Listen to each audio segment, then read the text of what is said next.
Passiamo ora alla categoria Juniores Maschi, anno 2002-2003.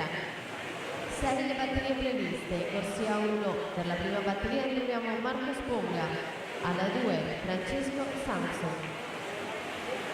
alla 3 Edoardo Gori, alla 4 Alessio Vendramini, alla 5 Giacomo di Napoli, alla 6 Gabriele Pimbatti, alla 7 Filippo Orlando.